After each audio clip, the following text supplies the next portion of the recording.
This is Roger Hibbard and his beautiful wife Elizabeth, and today we're reading our 4 chapters, and we're in the 19th chapter of Dueteronomy, the laws concerning cities of refuge. When the Lord your God cuts off the nations whose land the Lord your God is giving you, and you dispossess them and dwell in their cities and in their houses, you shall set apart 3 cities for yourselves in the land that the Lord your God is giving you to possess. You shall measure the distance and divide it into 3 parts, the area of the land that the Lord your God gives you as a possession, so that any manslayer can flee to them. This is the provision for the manslayer, who by fleeing these may save his life.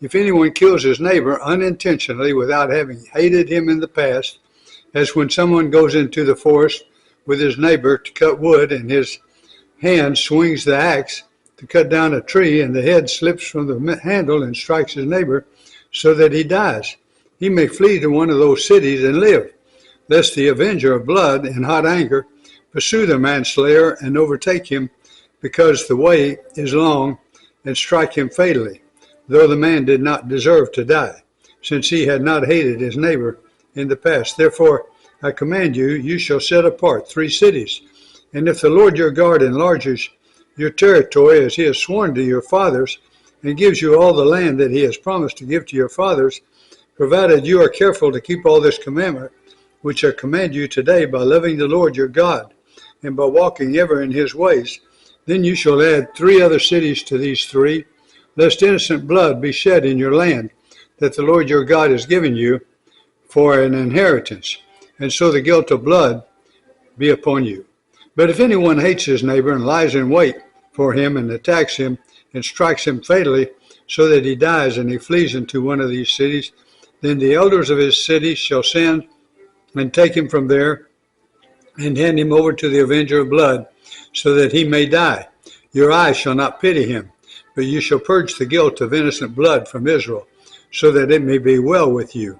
You shall not move your neighbor's landmark, which the man of old have set in the inheritance that you will hold in the land that the Lord your God has given you to possess.